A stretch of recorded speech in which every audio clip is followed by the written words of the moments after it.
So we're too early for the last time you were allowed to be funny, according to Todd Phillips. All his movies are full of people who are just awful.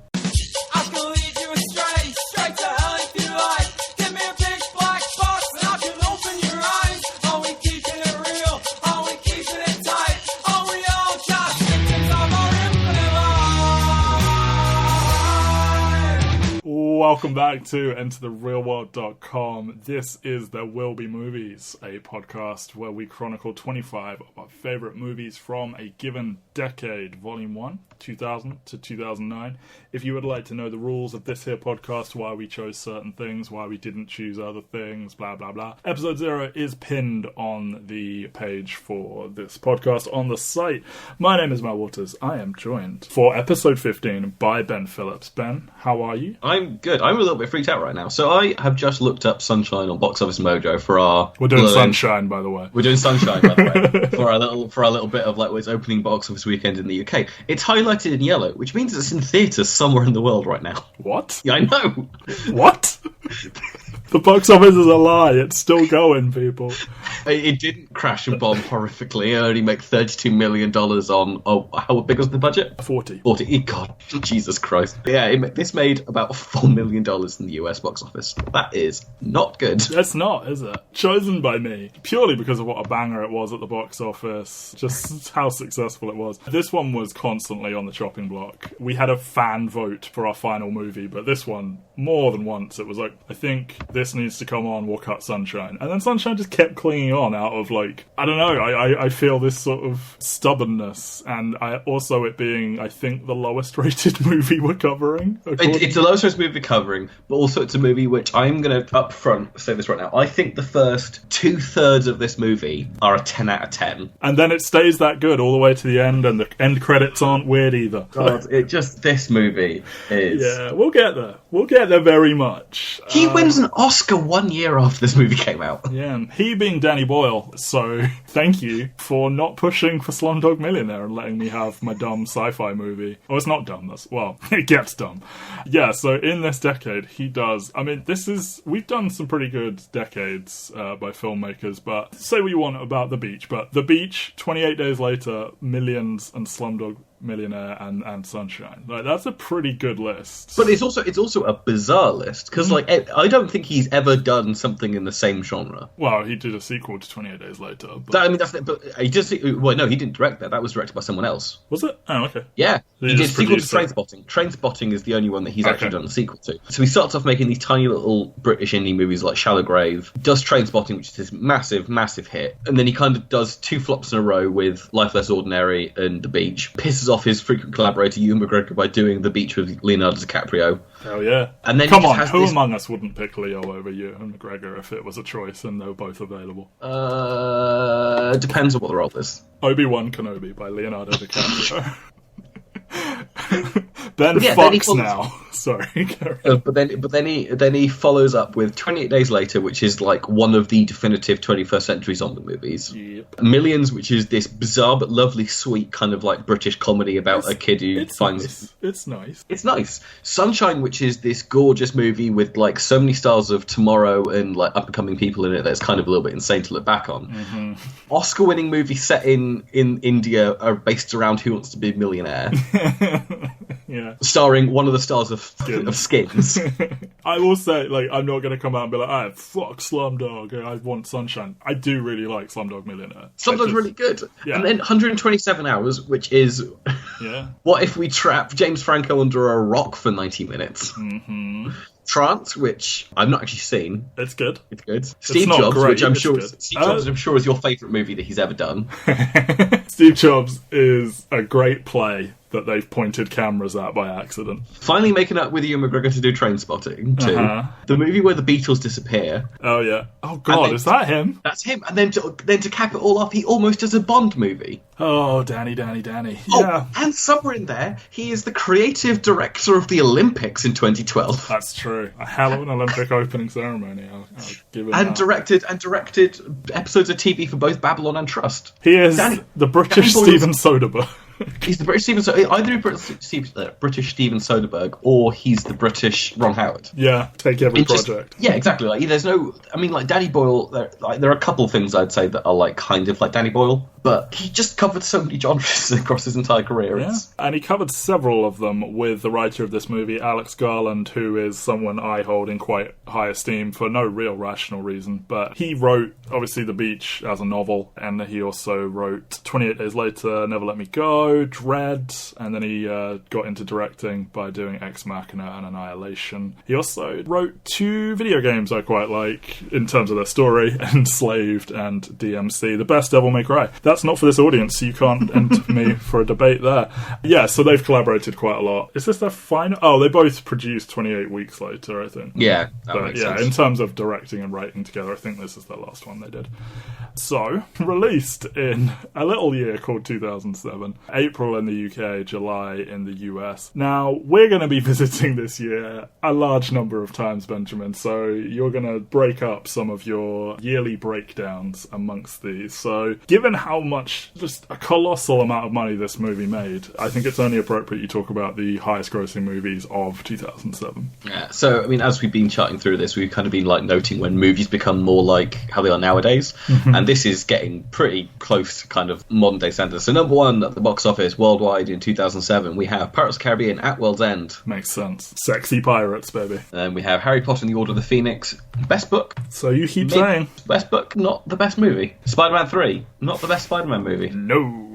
Shrek the Third, definitely not the best Shrek movie. No. Transformers, the best Transformers movie. Low bar, also Bumblebee. That's also true. Transformers the movie, the original, which isn't even good, by the way, but it's better than all the Michael Bay ones. And then at number 6, the first original movie, but even then it's Pixar, so like the brand is still Pixar. Ratatouille. Hell yeah. Which fucks. Yeah, it would have been on this list if not for the fact we're gonna be insane people that try and cover all of Pixar at some point. At some point. Then we have I Am Legend at number 7. Original ending's pretty dope. This is one of those weird things where like, is this like the last of Will Smith as like the biggest movie star in the world? Yeah, because I did film at university and we did a module on star theory and someone came out and called Brad Pitt the biggest movie star in the world and I was like, aha, you're wrong. Here's evidence that shows it's Will Smith. And I talked about him for about 10 minutes. Sorry, you may continue. So like after this movie, Will Smith kind of like just completely disappears. Like he does what? Produces like Karate Kid for his son. Yeah, but he does like £7 and he does, I feel like there's one more movie he does. And when was Pursuit of Happiness? Before or after that? No, I think it's 2006. Okay. £7. Yeah. Yeah, like I Am Legend, Hancock, £7, and then he fucks off until Men in Black 3. But he's back, baby. He's the genie. He's back. He's in everything. Hasn't made a good movie at all in his entire stretch of coming back for movies. Gemini Man. Wait, is that out? I don't know. That's not out. I'm excited for Gemini Man, though. Will Smith fights Will Smith. Hell yes. Hell yeah. Metaphor for his career. Number 8, The Simpsons movie. Oh, jeez, what a trip. That movie is better than the show had been for about 6 years at that point. Yep. National Treasure, Book of Secrets. National Treasure, Fox. Can't remember the sequel. And number 10, 300. Oh! Yeah, we're not going any deeper than that, although there is a movie that we'll be discussing at some point in the near future. There we go, top 10 movies at the box office that year. There you go. Well then, I noticed you didn't say Sunshine. No. Just Sunshine's opening weekend in the UK. It opened at number 25 at the UK box office. Fuck me. That's got to be the lowest of anything we're ever going to cover. Earning just $240,000 at the UK box office. They spend more money on like opening parties for some of these Marvel movies. Like Jesus Christ. Number 1 movie at the UK box office that weekend was the terrible homophobic piece of shit I Now Pronounce You Chuck and Larry, with $34 million at the UK box office. In some good news, I will say Sunshine does jump up to number 13 the next week. Well, it's making money right now, so... It's making money somewhere. But yeah, Sunshine jumped up to number 13 the next week with $1.2 million at the UK box office. Hefty. And then, I'm just intrigued, where the fuck is this movie out at the moment? That's your research project. I mean, does that include just like, oh, we're showing it tonight as a one-off? I mean, it's on Box Office Mojo somewhere, so I don't know. They just re-released it? Are they like, people are thirsty for Chris Evans? Possibly. Oh, jeez. Alright. So it's 107 minutes long. It's wild that they managed to pack two completely different movies into that runtime. So, in terms of background, Garland wrote the screenplay, sent it to Boyle after their previous collaborations, and Boyle's schedule opened up because he was going to make a movie about, like, a big fire that happened in Massachusetts, and then the, like, survivors or widows or whatever were like, don't make this, please, and his movie fell apart. So he can make Sunshine, which is also about burning people alive. Fox were reluctant to give them money because the Solaris remake that they'd made a few years previously completely bombed and blew up in their faces, so they had to get co-funding from, well, it got dumped onto Fox Searchlight, and then they had to get partnering from, like, they got lottery funding, they got various, like, rebates and stuff, and they had to scrounge together money from, like, 6 different sources. They worked on this for quite a while. They spent a year generating, like, 35 drafts of the script, which is bonkers. Spent a year on pre-production, 3 months filming, and then a year doing editing and special effects. And Boyle found it all so exhausting, he said he would never make a sci-fi film again, even if he is satisfied with the final product. I know one of the stories behind this movie is that, like, they actually, like, locked the cast up. Yep. For, like, how long did they lock them up for? Like, it wasn't the entire year. I assume it was they made them live together. I think it's implied to be either weeks or months, but not too long. But yeah, he made them live together, and, like, they got physics lectures from Brian Cox and went on submarines and did zero-G training and scuba diving and all sorts of shit, and made them watch movies, and yeah, it was a whole thing as they sought after this, like, diverse cast. Not too diverse though, because the studio made them all speak with American accents for the most part, and it feels really diverse, but that's what a trip white dominance is in movies, because there are actually more white people in the main cast than anyone else still. It's just that there happen to be 3 Asian characters, and then whatever ethnicity they're going to claim Cliff is in this movie. Well, is Cliff... I mean, like, they do a lot of stuff in Australia. Maybe he is actually from New Zealand. Yeah, maybe. Yeah, but I just think that's crazy, because, I mean, that's one of the renowned things and praised things about this. Oh, it's so diverse. It's like, yeah, there's like 5 white people, though, on this cast of about 10, or less. But yeah, would you like a little fun fact about every cast member? I found some actually pretty good ones. I lived this movie for a hot minute. I'm going to do my backstory of this movie. So, in 2007, I got a little bit obsessed with, like, Luxay Turner from the Requiem for a Dream soundtrack. Of course. So, this trailer drops for this movie with Luxay Turner in the background, and I'm just like, this looks so cool. Like, this trailer is so good to little 15-year-old Ben. That basically, when the movie comes out, only one cinema nearby is playing it. I begged my dad to drive me over there, force him to sit and watch. It's something he's not a sci-fi guy, he's not a horror guy, to sit and watch this movie with me. Unlucky.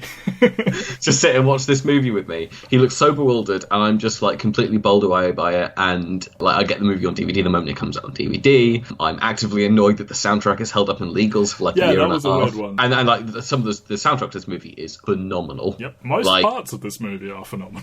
Yeah, like, Adagio is it Adagio in D minor or G minor? It's one of the two. Is like, again, is become a trailer song, as well as the fact that, like, in Kick-Ass, there's a scene where Hit Girl does her, like, thing to save her dad, and I think, like, they fell so in love. Matthew Vaughn fell so in love with them temp tracking this song onto the movie that they just bought the rights to it rather than actually come up with score. I like when that happened. Maybe John Murphy worked on Kick-Ass as well, but I think it is one of those things where, like, we'll temp track it, and they're like, no, this really works. Just remix it a little bit. But yeah, like, I was obsessed with this movie back in 2007. I still think this is the first 15 I saw in the cinema after I turned 15. Hot Fuzz I saw before I turned 15 in the cinema. This is the first movie that I was old enough to see in a cinema by 5 days. I saw it on TV really late at night one night. I was like, what the holy fuck is this? Why isn't this, like, the biggest movie on earth? And then the end came, and I was like, oh, okay. So, you will probably know all of this trivia, but I'm just going to run it down. Are we going with Cillian or Cillian Murphy, by the way? Cillian Murphy became an atheist after doing all of his research into physics and stuff. Did you know that? I did. Rose Byrne thought it was a rom-com before she read the script because of the title. Didn't know that one. Okay. Michelle Yeoh's audition went so well, Danny Boyle said, pick any character in the script, male or female, and you can have the part. Knew that one. Chris Evans is legitimately dunking into cold water at the bit at the end, and his teeth chattering and all that is 100% legit. Knew that one. Okay, I was stretching there. I was going to go with Chris Evans went on to become Captain America, but... What? Cliff Curtis in the scene where he gets, completely fucked up with all the dust and stuff. He blocked his nostrils and ears with cotton wool so they could legit just absolutely bombard him with dust from every angle to make it look real. That one, super, super stretching. Mark Strong is in another movie called Sunshine that came out in 1999. Didn't know that one. Yeah, and Pinbacker's injuries are based on Niki Lauda, which... Oof. Benedict Wong, this is the worst fact of all, sorry, but he believes his character committed suicide rather than being killed by Pinbacker, but Danny Boyle disagrees. Who knows? Who's right? I agree with Benedict Wong. I do as well. Hiroki Sanada had the spelling of Canada's name altered from... It was originally spelled Canada, like Canada with a K, and he had the E put in to make it a better, actual faithful Japanese name. And my favourite of all, Troy Garrity. His character Harvey is named after Harvey Weinstein because Danny Boyle didn't like him after working on the US release of Trainspotting. So they were like, let's make the biggest prick in our movie called Harvey.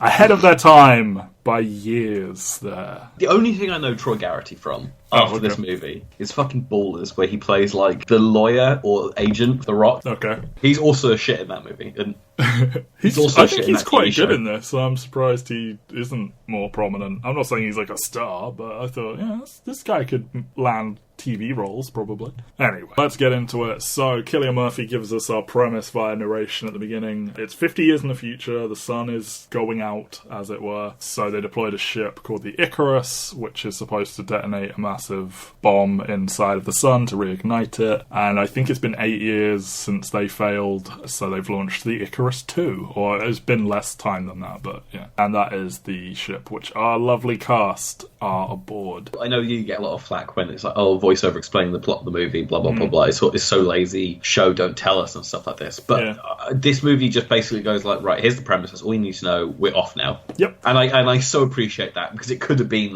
10 minutes of them sat on Earth kind of going, we need to send a second payload off to the sun. Instead it's just no, I want to get on with it. There's 7 people alone on a spaceship. Well, he deliberately, went out of his way to never cut back to Earth, which is a thing that you often see in these space movies, to let's break up the tension, let's have a couple of Earth scenes. He tried to keep exterior shots of the ship to a minimum, to just really keep you inside these corridors. And he didn't even want to do stars in the background. He wanted just pure black, just to really convey that they are deep out there in space, but he had to relent to sort of show motion of the ship. But narration can work, and I think Cillian Murphy delivers it really well in this sort of low energy. It's not done for dramatic effect, it's just kind of this is what it is, here we go. There are 8 people on the ship, not 7. I will miscount. We'll just randomly stab which cast member I forgot. This time it was... Harvey.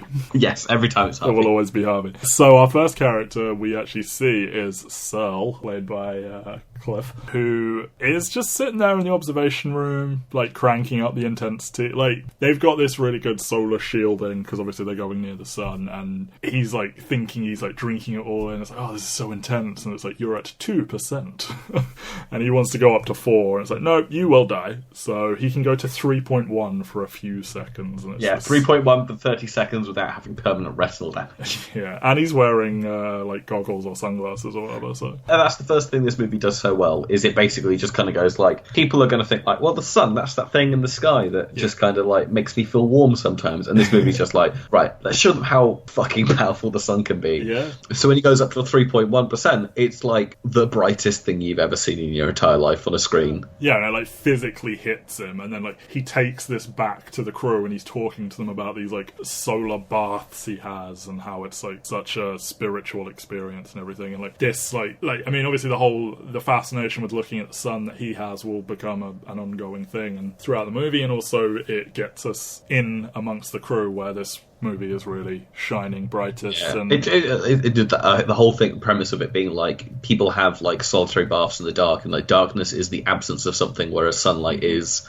the presence of you. Yeah, it gets everywhere. So they're about to reach the point of no return in terms of communications they can send back to Earth, and this leads us to our first of many squabbles between Kappa, played by Cillian Murphy, and Mace, played by Captain America, Chris Evans, sorry. So they get into this little fight because I think Kappa took too long recording his message and now no one can. And I love their little fights because they're all sort of terrible and everyone's just like just not remotely impressed. Rose Byrne's like phone call to the captain just being like, there's an excess of men or manliness or whatever it is. Yeah, we've got too much manliness or something. It's just like, so good.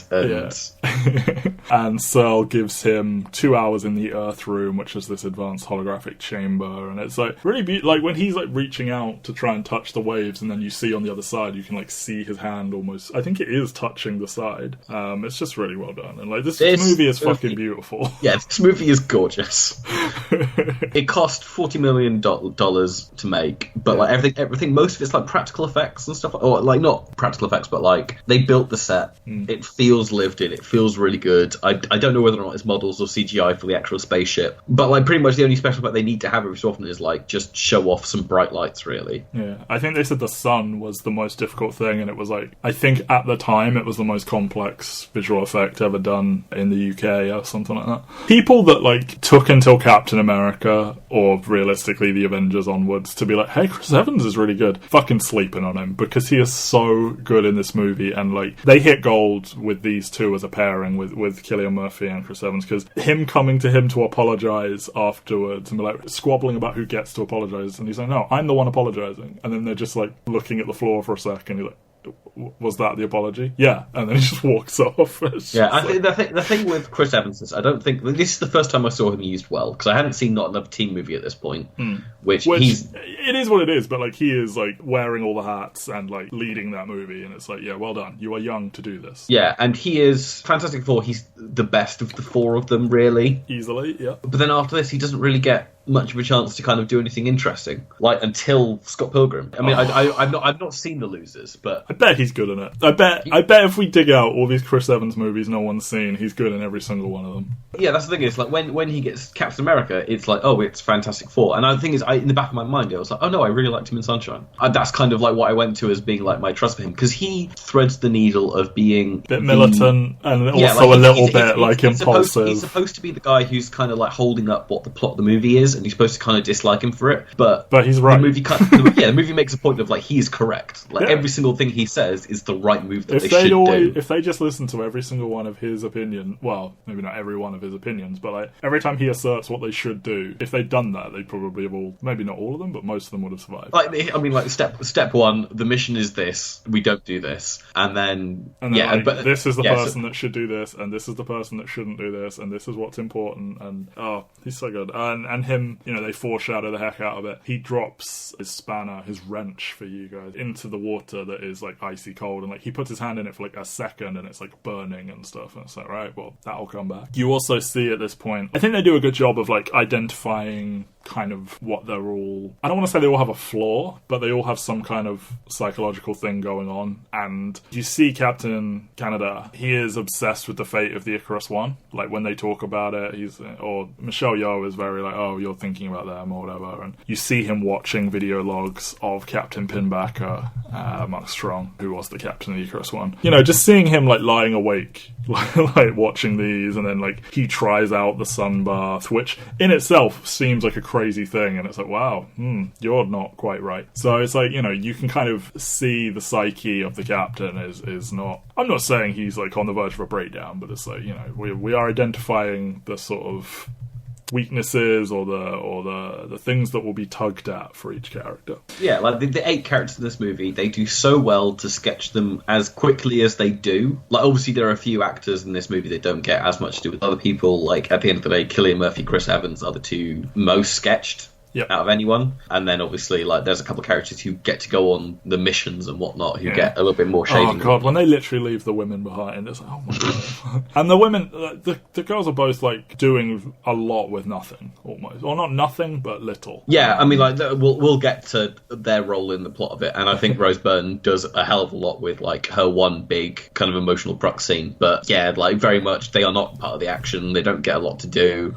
Michelle Yeoh's like final scene in this movie is a travesty. nasty. Mm-hmm. Do better, Danny. Do better. Yeah, but that's the thing, is like the movie is diverse, but two of the Asian characters get put on ice very quickly. Mm-hmm. So they pass Mercury, and that opens up communications. So Harvey is the communications sort of operative or whatever, and he picks up a signal that he believes is a distress signal from the Icarus One that was like being blocked from the other side or whatever. And they argue about whether or not they should sort of divert to try and board it, and it's ultimately decided the decision should lie in the hands of Kappa, as he is, I guess, like the physicist, the chief physicist on board. I really like them gathering around to like look at Mercury together, and Canada like unveiling it to them, and them just sort of like being mesmerized by it, because it's like does Chris Evans say they've been in space for like 16 months or something like that? It must be in quite a while. Yeah. So it's like, it must have got, I mean, they've gone from Earth to the Sun, and like, they've just gotten to Mercury, so they've seen Venus presumably at some point, but just seeing them like all like light up when you see Mercury, it's probably like the last time they're all like actually enjoying themselves. And then you have them arguing, and as we said, Mace, Chris Evans,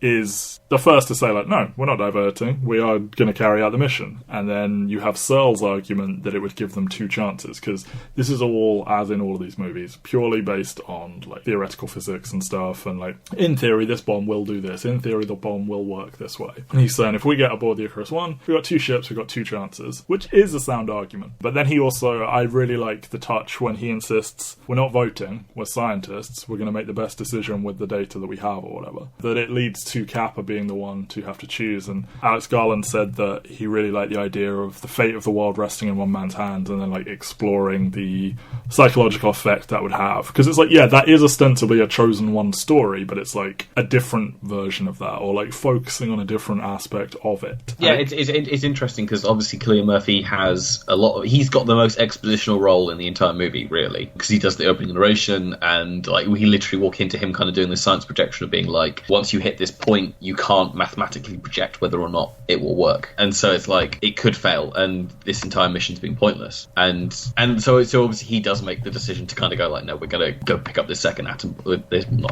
bomb. We're going to make the decision to pick up this second, essentially like payload. the rest of the fissile elements. Yeah, because the Icarus One, it went off, and then when they decided they needed to send another ship, they say they used all the fissile material on the Earth. So this is the last chance they have at doing this. There will be no Icarus 3. And it does come down to him to that just simple logic of two bombs is better than one. So yeah, he says, let's go ahead with it. And after adjusting the trajectory to line up with the Icarus One, Benedict Wong, he realizes too late that he's not accounted for adjusting the angle of the solar shields by 1 degree, or like 1.3 degrees or something like that. So they're going to have to go outside and check on the damage that was done, because the ship has like temporarily, it's not gone offline, but it's like got a blind spot or something. So they have it's like wrestle back control from them, and if they don't find out whether or not there's damage, then they're fundamentally flying a flawed ship. Yes, indeed. And I love that the movie kind of makes a point of like going like it's like 1.1% or 1.1 degrees I was off by, but that's and everything. The movie's just,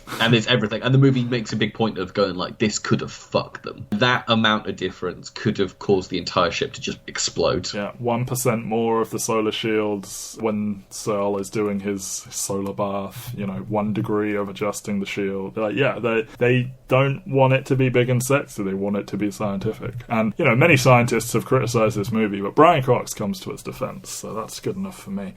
I really like when you have Kappa and Cassie sort of confessing they both have these like nightmares about the surface of the sun. It's like audibly jarring when you like see that nightmare where he's just screaming at the top of his lungs, and it's like come out of nowhere and a bit haunting. Benedict Wong is really good here when he's like assuming the blame and being like, I fucked up. Yeah, he's like a completely different human being to how you know him later in his career. I don't know if he gets the least to do, but I think he's good in this. This is his one like highlight scene. He is really good. It's funny because he kind of makes a career of doing these kind of like British sci-fi movies before he finally gets picked up later on, because I think he's going to be in another movie we'll discuss in the next couple of weeks. Yeah. It's so interesting to look at him here, where he has the least flashy role of any of the main cast, but he completely sells this kind of one scene. And like you can see, even though we've only had like one scene of him kind of like smiling and being happy and stuff like that, he completely sells just how emotionally devastated he is by how much he's kind of like messed up at this point. Yeah. And how he so totally blames himself. And I really like, you know, when they do go out and they think everything's going to be okay, I like Chris Evans and him, like, comforting him and be like, hey man, everything's going to be okay. I also love Chris Evans, because obviously, like, I also love Trey kind of, like, initially goes, like, I'll go out, it's my fault. And then Mace kind of goes, like, no, I volunteer Kappa. This fantastic. Their bickering throughout this entire movie is fantastic. Get them back together because they have some chemistry. So yeah, Canada as captain volunteers to go out, and then Kappa gets volunteered, and they go outside, and you know they spend a lot of time showing you them like suiting up and slowly going outside, and like how physically difficult it is. Yeah, the Kenny from South Park spacesuit. The level of care they've put into the production design for this movie is crazy, and like trying to compromise between what is expected of this kind of movie, like slow motion when they're floating and the sounds of the ship going like whoosh, versus like some more realistic stuff. And it's an intense little bit of the movie as they head outside to repair these shield panels, and fire breaks out in the O2 garden, which forces them to, well, Mace is the one that he sort of gets his way here. Like there's this quick argument between him and Corey, Michelle Yeoh, and Harvey, and it's like, he's like, no, we've lost it already, just flood it with O2, make it burn out quicker, we're just gonna have to give it up. And then the shot of Michelle Yeoh behind that glass as it's just engulfed in flames, it's really like unnerving, but it's beautiful, but it's just it makes you feel kind of uncomfortable seeing this fire like coming at her from every angle. Again, every single aesthetic design in the first 2/3 of this movie is so good. That room that's just engulfed in fire and she's trapped in that little glass box, and then the glass breaks and the smoke fills in, and she has to like run back a little bit. Yeah, the bizarre but lovely design of the ship itself, like this giant dish with like a little tail essentially that is the main ship. You know, the swelling music and this is the first time that the Adagio kind of like theme comes in is around now, just as like, because obviously like now they've had to move the ship back. Kaneda and Kappa have to kind of like finish what they're doing and get back in the ship really, really quickly. Yeah, but Kappa is like having a difficult time of it clearly, and Kaneda sends him back, which is, you know, a good thing for the plot of the movie, because Kaneda moments later gets just fucked up by the sun. It's beautiful, just stuff like a sea of fire just washing over, and he's gone, and it's because we've had that hint that he's like, both him and Searle are kind of like obsessed with the idea of being engulfed by sunlight. Yeah, and he like asks his dying moment, it's like, what do you see, or like, what's it like? Yeah, Searle wants to know what he sees, but Kaneda has made the point of kind of like staring directly at the sun. Because like at that point it's like, you're told not to do this your entire life, and you're the closest you'll ever be to the sun, and you know you're going to die. You might as well get to see what that looks like before you go. This fundamental force of nature that we will never kind of understand in any kind of like significant way. You might as well get this experience of just staring it right in the face. Exactly. Boyle talked about trying to make the sun almost deity-like when making it, and it's very apparent. And like you said, like them trying to demonstrate like the sheer power of the sun. It just like, he's just gone. Like there's no like, it's crazy. So I like that, and the movie makes so many design choices about being in space. Like this, I think this might have been the first movie I saw where space was silent for the most part. Yeah. For the most part, the space is silent. They made a point of kind of like that kind of stuff, and I know that a lot of other things have made the decision to kind of like do that, to portray space realistically. But when you're 15 years old and your experience of space movies has been like Star Wars and Fifth Element, like you can do worse than the Fifth Element. But still, just that moment where, like, even though the movie's been silent and kind of like getting around space, that moment where even the force of just the sun hitting the front of the ship, forcing Kappa kind of like to go flying is. Yeah. We are down a captain, and so Harvey assumes command. I don't know how the communications officer is second in command, but hey-ho. So he briefs the crew, declaring that they no longer have enough oxygen to complete their mission without rendezvousing with the Icarus One, so that's their decision doubly made for them. Trey has been sedated because he's a suicide risk, and you get Corey Corazon privately talking to Mace and Cassie, saying that technically we could make it if 3 more of us die. And it's like, Jesus, this is a thing we're considering. And I like the idea that, like, you know, is she potentially taking this to the two people who are, like, most rational about it? But then, like, when you consider how Cassie votes later on, it's like, well, no, I don't think that is the case. It's just, is this just a conversation that they got talking about in the corridor? I don't know, but... Yeah, there's two things, but, like, Benedict Wong manages to sell just how gutted Trey is by the death of Kaneda. That, like, you can kind of buy that he's a suicide risk that quickly, but it is kind of, like, all done off screen, and it's, like, the last significant acting role. Bye. See you when you're a corpse. Yeah, again, it's that kind of, like, weird moment where, like, he sells the sadness, but we don't get to see him do anything with it, really, which is kind of a shame. So, they board the Icarus One, men only. It's a no women allowed spaceship, and they split up to check on the payload, the garden, the engines, and the communal areas. I like that they left the botanist behind on their ship, and the communications officer checks the garden. Suspiciously, all of the systems are fine, pretty much. There's plenty of air, there's plenty of food, there's plenty of water, and there is, at this moment, no sign of any corpses. And you get these... flashes. Yes, split-second flashes of, like, pictures of the crew. And the first one's really disturbing, because he looks like he's, like, covered in blood. And I don't think he actually is. It's just, like... It's so quick, and it's so oversaturated. In the back of my mind, every single time I rewatch this movie, I'm just kind of like, I feel like this would have been fun if they managed to get more big actors. Yeah, if they'd gotten cameos by people. Yeah, for sure. If this movie comes out today with this exact cast, so it gets a way bigger budget and more box office attention and stuff, yeah, for sure they get, like, a little fun set of cameos for the crew. Yeah, like you chuck like Ewan McGregor in there. Like, you get him in for a day to take this photo. So the Icarus is covered in this thick layer of dust that is pronounced by Searle to be human skin. It does a great job of conveying how long the ship has just been afloat, that there's this much dust or human skin just there. And the garden is beautiful, that it's just, like, completely unchecked for 7 years, and it's huge, and there's ferns and everything. But amidst this, this is where everything starts to go wrong. They find a garbled video of Pinbacker, the captain, who has clearly gone completely insane, stating on a video log that they have abandoned their mission and that we are Stardust and we will return and all this. And Mace is able to verify that the Icarus One was deliberately sabotaged, and the crew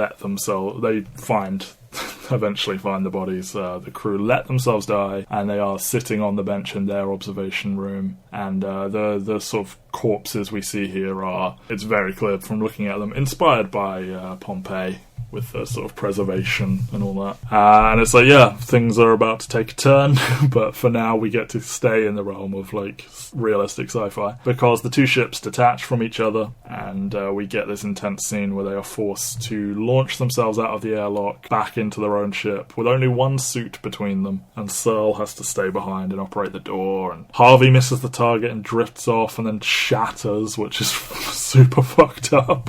Yeah, like, it's the whole thing where, like, his arm just kind of, like, explodes and there's blood, and base is fucked up, man.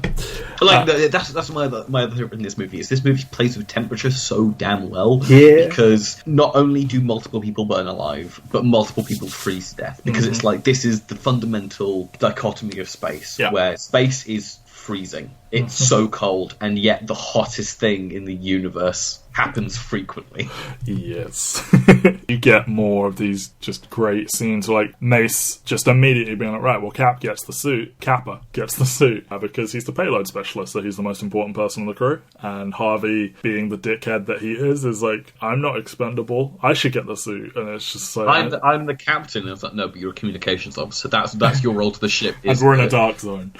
We're in a dark zone, and we're not going to get back into a zone where we can communicate. You are not useful. You can see a version where it descends into physicality, but, like, he does actually stand down in the end, and Mason and Harvey start wrapping themselves up in the lining of the ship, like, because they're going to shoot themselves. Yeah, and they're just, like, clutching onto each of his arms, and they're just literally going to be launched out by the force of the oxygen leaving the airlock, and just aim for the tiny hole. I am going to fundamentally disagree with the decision by Searle to stay behind to launch them, though. Even at the end of the day, if your crew's heading towards a firm death sentence, you're going to need a psychiatrist or a psychological officer and doctor more than you're going to need a communications officer. Yeah, because, I mean, he says, I guess it's me staying behind there. He's like, nope, I'm going to do it. I think he knows what he wants to do with his final moments, and he does go on to do it, because he takes note from the crew of the Icarus One, sits down on that bench, lets himself be bombarded by the sun,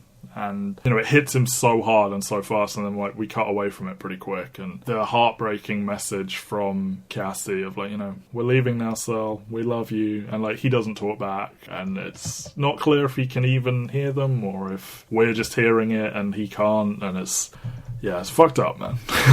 So the survivors agree that the detachment was caused manually, and they suspect Trey. And Corey points out that with these losses, if Trey were to die, they would now have enough oxygen to make it. Because that's the thing, they went over to the Icarus One to get the payload, to get their oxygen, to get their water, their food, whatever. But they came back with none of it. So they actually take a vote to kill Trey, but instead they find him dead from what they believe is a suicide. And I think this is potentially the last great scene in the movie, because you get... I think there's one more great scene. No, there's two more great scenes. Okay, but before the big turn is about to happen. But you get Kappa pointing out that, it turns out we're exactly like the Icarus One, and that pisses Mace off. And, Kappa being surprisingly cold-blooded in his assessment about whether or not they should kill Trey, because it's he is Captain Scientist, but he's no choice, kill him. And it's oh jeez, you're not a typical movie protagonist, are you? No, but that's what I really love about this movie. They make these hard decisions, and there's so little. And even then, you can see Cassie as she understands. She understands. She's so close to saying yes, I feel. Yeah. And in the end, she's just I can't do it. You can't have my vote. I know you need my vote, and you can't have it. It's oh jeez. And she so totally sells that moment. And Rose Byrne is so ill-serviced in this, in that she kind of plays... She's almost a love interest for Kappa. But then they decided last minute they don't want a love story, and it's but you've clearly got the DNA of one left over, or the skeleton of one that you abandoned. And she doesn't get... She isn't anywhere near as shafted as Michelle Yeoh is very soon. And she does get this scene where that single tear running down her cheek as she goes I can't give you my vote, knowing that she sentenced herself to death. Yeah. She's really good. And is this the year she gets the damages? Yeah, she's on damages from this year, and she's really good on damages. And in fact, I think she does 2 projects with Danny Boyle this year, which is 28 weeks later as well. As an apology for fucking her over in Sunshine, I guess. And then, oh my god, when Mace finds Trey and then literally takes... wipes his hand on his blood on the floor and puts it onto Kappa's hand and is this is where this belongs. And it's just such a... That is a gutturally fuck you, a devastatingly offensive thing to do, or a wounding thing. And you get another one of these really terrible fights where they're not even throwing punches, they're just pushing and shoving and tussling, and the women just calmly walking by and being you're using the oxygen too much. Fucking stop it. Yeah, and they collapse on the ground and they just walk off and they just stop being children. But the movie makes a point of focusing on the very weird vibrating scalpels, which I don't feel adds anything to what a scalpel needs to do. It's just meant to be a little horror movie moment. There's two missing. Not just one, there's 2, and it's noticeably 2. And then I love he's in the room and he's in the Earth room or whatever. Yes. And the birds are flying, and it's he needed that one last... It's what sells to me that it was a suicide, is that even though we know who was implicated to kill him, maybe would know how to work. It doesn't seem right compared to how you see him behave. It seems so calculated. Whereas every decision that Pinbacker makes after this is not this calculated. No, I feel. Exactly. He's just a crazy wild animal. So let's move into what is renowned as the best portion of this movie. Everyone loves it. No one has ever said, "Oh, it's crazy," when this suddenly changes into a different movie. That's the thing. Is I wish we had a different opinion on this movie. I wish we could say this turn feels. Because the thing is, I can explain why they make all the decisions they make in the second half of in the final act of this movie. I just don't think it lands at all tonally with the kind of like the claustrophobic. Yeah, that's what I'll offer up. Drama. The closest thing I can come to like having a different opinion is I think they definitely could have made a space slasher movie work. It's just it's come far too late, and it's such a tonal shift from everything else they were doing. If you had made that movie from the start, I think these two and this cast could have made that work. And equally, I think they had enough here to carry through the super realistic, just space is hard, psychological drama to the end. But it's just this decision to just mush those two parts together and to do it so late on. Not even like a midway twist or like a, oh, it turns out they were hiding a different kind of movie in the movie. Like, stuff like that can work. It's just, it comes so late and it's such tonal whiplash to like, welcome to a slasher it's such tonal movie. Whiplash. Pinbacker is not interesting. The most character development he gets is that we see Kaneda and Searle's sun madness, really. Like, is the only way to describe it. Ocean madness. But yes, yeah, and it's the whole thing is because like so Kappa is sat in the bomb, kind of like testing some stuff, and then I do kind of like this tropey little moment where it's like, no, there are 5 members on board, and it's like I love the computer doesn't say it subtly. It's just like you're dying. Like that's how it introduces this concept. It's like you're dying, Kappa. Yes, 4 would theoretically do it, but there are 5 members on board, and like when he's talking about it and asking the questions and everything, you see these brief moments of the observatory with all the fire, and I remember digging that, and I was like, oh, cool. And then so yes, there is a 5th person on board, and it is Pinbacker, who is in the observatory, and he played by Mark Strong. He is wearing prosthetics, but the camera is he naked? Is he supposed to be naked? I think he's naked. Yeah. I think he's fully naked. Camera does not want you to see his entire body at all. The movie looks ugly. Anytime it has to look at Pinbacker, it's like he's absorbed so much of the sun's energy from being years essentially living in the sunroom. He's impossible to look at in that way. Like he's giving off light. Yeah. Is this visual effect meant to be? I mean, when we talk about music, we talk about diegetic and non-diegetic. Is this just for us, this shimmery thing where you literally can't actually even pinpoint him, or is this how the characters perceive him? I feel like it has to be just for us. I think so too, because it's like it's so over much, you know, and like it's a different visual thing that they're going for. I just think it whiffs, and they commit so hard to making it so fucking difficult to figure out what the hell is going on. And it's just when Kappa first walks into that room and you can't even perceive what is happening, what the shape of this person is, where Kappa is in relation to him in the room. I think that it's like, oh, this is good and different. But when they start moving through the ship and like physically interacting with him, it's like this has dramatically stopped working. Yeah, I think it starts to get bad the moment where like he lashes out and slashes Kappa's chest. Yeah, it's like I could have done with it suddenly like locking into place or something. Like all the effects drop and suddenly here's this like real fucked up looking dude. But no, they keep it abstract. The other thing I'm intrigued by is, do you think that Pinbacker spent time in like a fully turned off sunroom? Well, yeah, I mean there is this idea that like, you know, he has mutated or something, and it's like this should kill him, but the gradual exposure has made him like able to take more and more, and like because that's the thing is because obviously Searle dies by going into their sunroom, so when the shield disappears he just fully gets bathed in light. But then there's the question of like, when Kappa's leaving the room he's like full light and he goes like, but then he's fine. Yeah, but like Pinbacker's like also like he must have spent time on his ship in that sunroom for him to be this fucked up, unless he was like hiding somewhere else most of the time. I just assume it was like constant low levels that gradually ramped up and up and up. I don't think he's sitting there with the full beam on and just like making a sandwich or anything. Yeah, the thing is, and there's so many things in this movie that I just appreciate kind of like working and hinting towards this, but they go so full on with it. I love that Cliff Curtis, anytime you see him from a certain point in this movie, in the movie, like his skin is peeling off, and then we find out what the actual culmination of that would be when Mark Strong shows up. Yeah.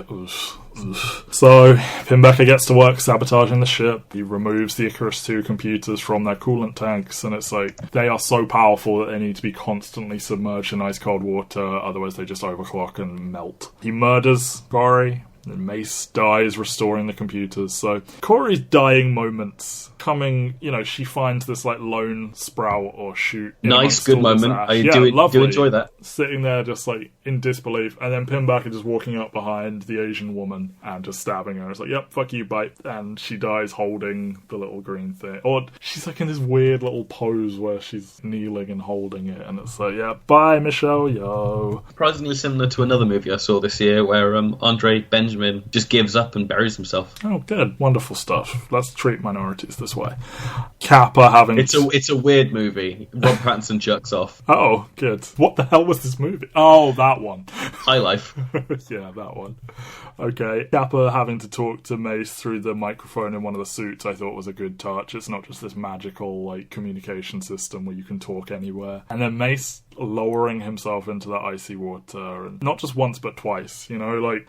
He's on the third one, isn't he? Yeah, he does it well, yeah, doing it 3 times. But like, you think about how they treat that first shot, where like, he quickly snatches that spanner out of the water, and he's like looking at his hand like he's burnt it, and then to like put his whole body in there and get out, and then it's like, it's not doing it once, it's that he's come out and he puts himself back in and then does it a third time. It's... Yeah, like I've done kind of like plunge pools and stuff like that, and the amount of restraint it takes to not immediately kind of like lift yourself out of it. And I know he's fully clothed and everything like that, but he's already suffering from like he's suffering from cold burns already from the his thumb is like super frostbitten, or I feel if he'd survived longer they might have had to amputate his hand or his thumb or something from the exposure to space. But yeah, like seeing him just go in repeatedly and like get slower and get weaker each time as he like pulls himself back out, and it's super fucked up. Yeah, and he's talking Kappa and saying like, you need to figure a way out of this room that you've locked yourself into, because he locks him in the airlock, doesn't he? Yeah, he's in the airlock, and rather than sending him off into space, he just locks him in there.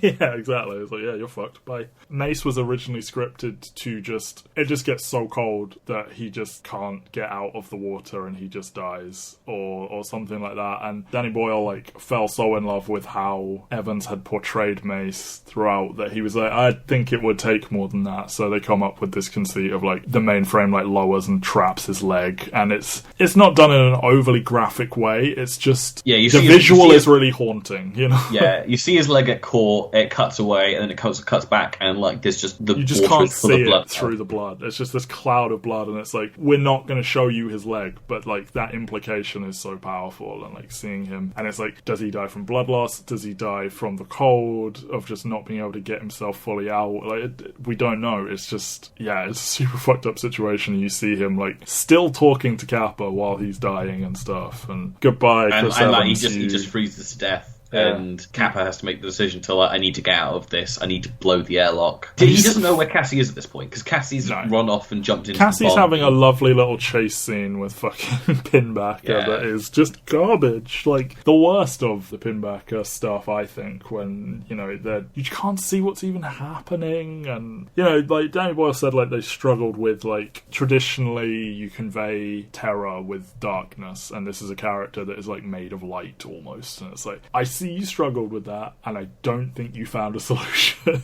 Yeah, but that's because that guy's thing is like, you get a close up of Kappa looking at like the little thing saying like, you need to equalize the pressure between the two rooms, or don't compromise the hull. He breaks out the blowtorch, puts a hole. Yeah, and you see Michelle Yeoh's corpse like thud by, and it's like, wonderful. Again, this sequence here. So when Pinbacker's fucks off into the bomb, and it's just Kappa doing science to kind of like get himself out of the situation, is playing around as Matt Damon in The Martian. Yeah, and then Adagio kicks in, and this for me is the emotion. Crushes it here when he is fallen down and he is like drooling and swearing and like headbutting the front of his suit, like conveying the like how physically hard it is to just move around in one of these suits.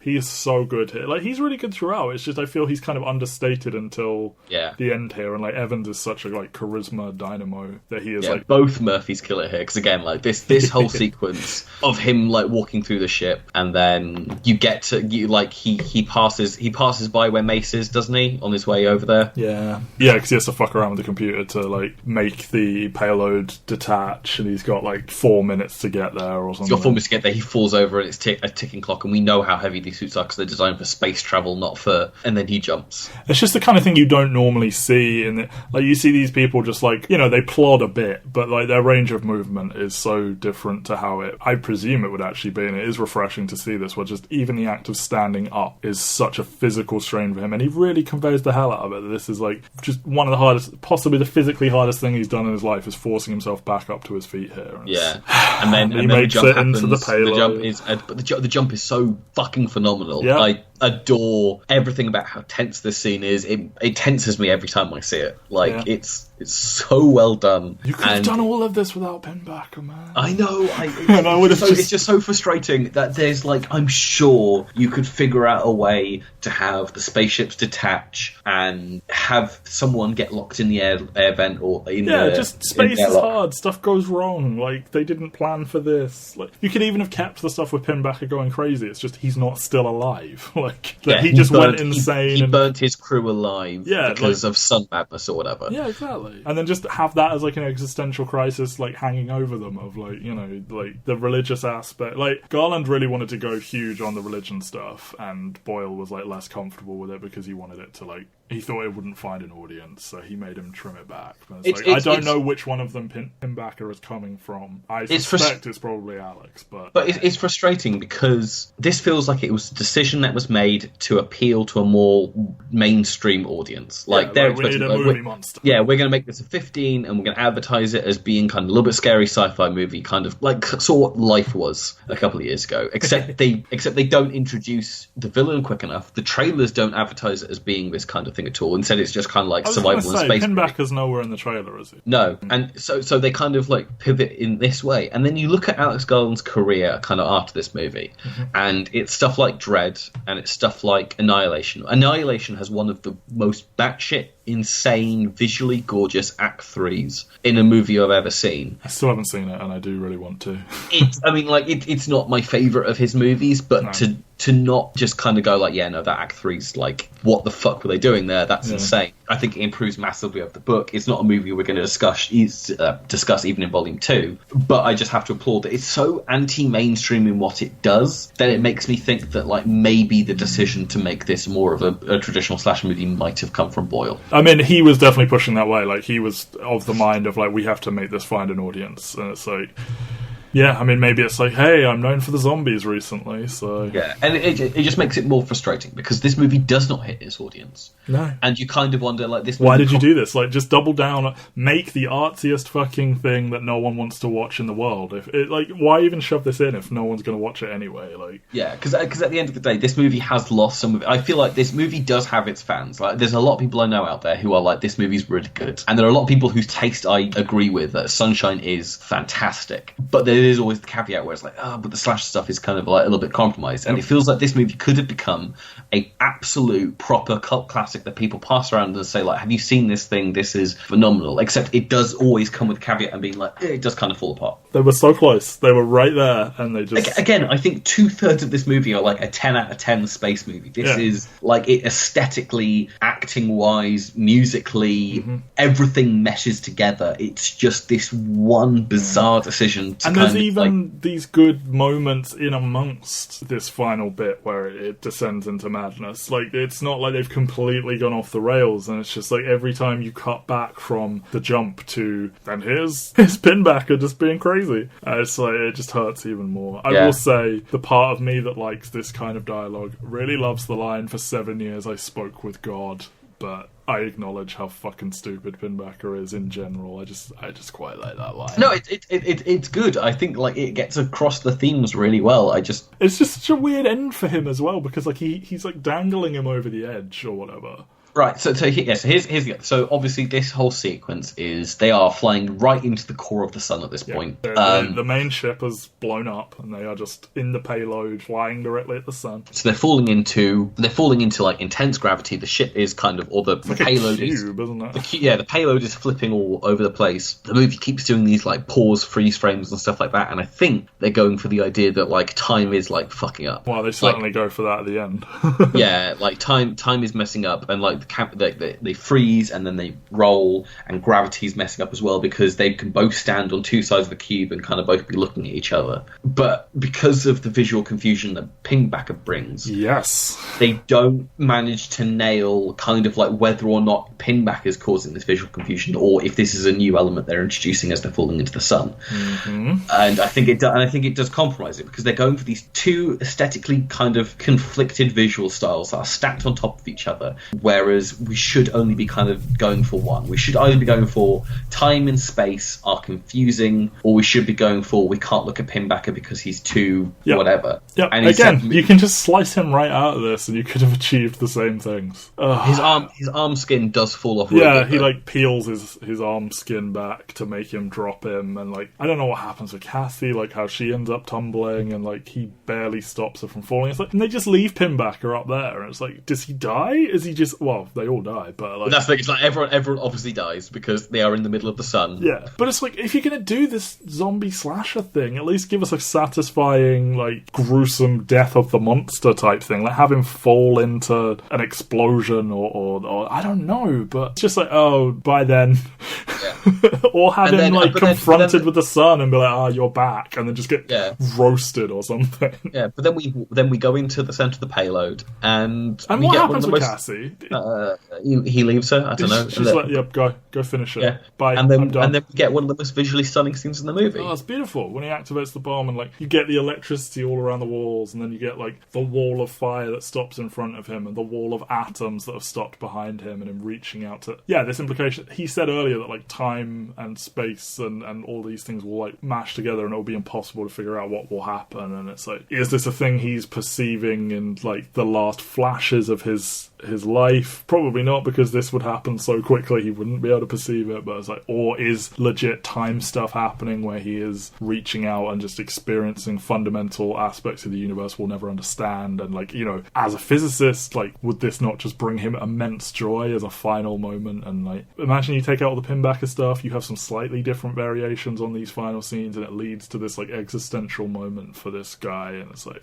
that would have been so good. And it is still quite a beautiful, like, last scene, but yeah, and I adore that, like, the movie then finally cuts to Earth. Yeah. And you get this slow reveal of, like, it's completely cold outside. Yeah, they're, like, standing outside Sydney Opera House, and it's, like, covered in snow. Covered in snow, they're building snowmen, and then they go and look, and, like, you don't know whether or not they've got any reason to think that the sun's going to get a little bit brighter, but the sun does get brighter randomly. And they replay the message she was sending earlier, and it's his sister, isn't it? And it's like, you know, if it's a particularly beautiful day, you'll know we succeeded. And it's like, it seems just visually very clear that, yes, they've succeeded. They don't actually fully confirm that. Like, they could just be the sun coming up that day, but it's still fucked. Like, I don't know. It's a good little ending, and, like, it's a nice way to marry together the beginning with the end and everything. But yeah, just if only they hadn't leaned into the slasher stuff. And you get this...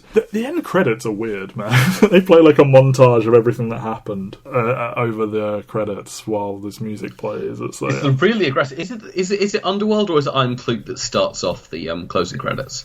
I don't know. That kind of like... Oh, yeah. It's just one of many just assaulting your ears type moments. That's the Underworld influence in there. So there you go, an incredibly flawed, almost masterpiece. Yeah, that's the thing is, like, if this movie had nailed its ending, this might be my favourite movie that we've covered. Yeah, and I'm just so fiercely attached to most of it, and just try and edit out the bits I don't like about it. And it's like, yeah, that's the whole thing of, like, why this almost got bounced from the list. And I just, every time we almost cut it, I, like, dug in deeper about, no, I love this movie. Yeah, because even I at the end was like, no, I like the idea of talking about this movie. Yeah. I think that, like, this is the kind of thing, like, we have some movies that we're doing which aren't as critically acclaimed as other ones. I think this next 5 movies we're doing is a good mix of, like, critically acclaimed and kind of movies that are very much kind of like totemic examples of where cinema was in 2007. Matt. Your ones are the acclaimed ones, my ones are the ones that did really well. Well, I mean, there's also the next movie we're doing, which is both of our pick. Well, sure. We are going to get into a both me, you type thing. Yeah. It's very, very much, like, it was going to be very obvious, but I think one of the my movies is one you've never seen before, which is going to be super interesting. Won't it just? We haven't done many. I think there's been one on here that I hadn't seen, and I just trusted you, and I was like, yeah, it's good. I can't remember what it was now, but Memento, yes, that was it. Oh, there you go. We started that way, but we're not going to end that way. But we are more than halfway now. I wish they just had more time and maybe not money, but just really complete this and make it the movie we all know it could have been. Yeah, like, because there's so clearly, like, everyone involved in this is so bloody talented, and I mean, like, again, like that. It's a murderer's row of a cast. Yeah, and like, but even then, like, the most enduring part of this movie, I feel, is that song. Like, you go to the Sunshine soundtrack, and there's just a list of movies that have used Adagio, or it's Sunshine Adagio in D minor, and it's insane. I might just go watch all those trailers because it's a really fucking good. It's a really fucking good trailer song. It's beautiful, and I am sure that the entire cast remembers making this fondly, even if some of them didn't get the kind of scenes you'd want. Just the experience of, like, you know, living together and all the training they did, and like what a just different kind of movie this was for all of them, and, you know, knowing where a lot of them will go from here. I mean, yeah, like, Chris Evans becomes one of the biggest movie stars in the world. Michelle Yeoh sadly just gets too old to be cast in roles in Hollywood because Hollywood's awful. Guardians 2, though, so potentially Guardians 3. She's fucking phenomenal in Crazy Rich Asians as well. Yeah, she is. I mean, like, so with, like, obviously, like, Cliff Curtis, he does the zombie show, which is bad. Benedict Wong is Wong. Like, Benedict Wong kind of trucks along doing lots of stuff. Rose Byrne gets on Damages and also starts being, like, a really good comedy person. Who just occasionally lands these, like, huge roles in movies where it's like, you didn't mean Rose Byrne, did you? But fair enough, good for her. But, like, she's great in Bridesmaids, she's great in Spy, she's really good in Instant Family, like, she's got a horror franchise. Yeah, she does. And she's been Moira McTaggart twice. Yeah, so. and Cillian Murphy is the biggest TV star in England at this point. I don't know, it's fucking weird. And it's, like, so weird to hear him do anything but an American accent, because he just keeps nailing these roles where he's doing this accent. But yeah, there you go. I wish he'd gone all the way and done the Brian Cox voice as well as whatever else. Anyway, that's Sunshine. We must look forward to next week. Go to entertherealworld.com, go to soundcloud.com/Mike and Matt, go everywhere. We are on Spotify. We do have the Twitter Will Be Movies, I think is the Twitter address. Yes. Not There Will Be. It was almost There Will Be. I thought that was great, but Will Be Movies it is. Just, hit us up. We'll talk about anything you want. But next week, we will be talking about Zodiac, and, if you want to talk about, like, an all-star cast of people, but this one did a little bit better. So, we'll be doing that next week. We will finally solve the Zodiac killings. Ben and I will. But before Ben and I can sink our teeth into that mystery, Ben, you've got a much smaller one, a tiny mystery. Will there be movies? Not if the sun explodes. What? Yeah, fuck us all, apparently. Bye, everyone.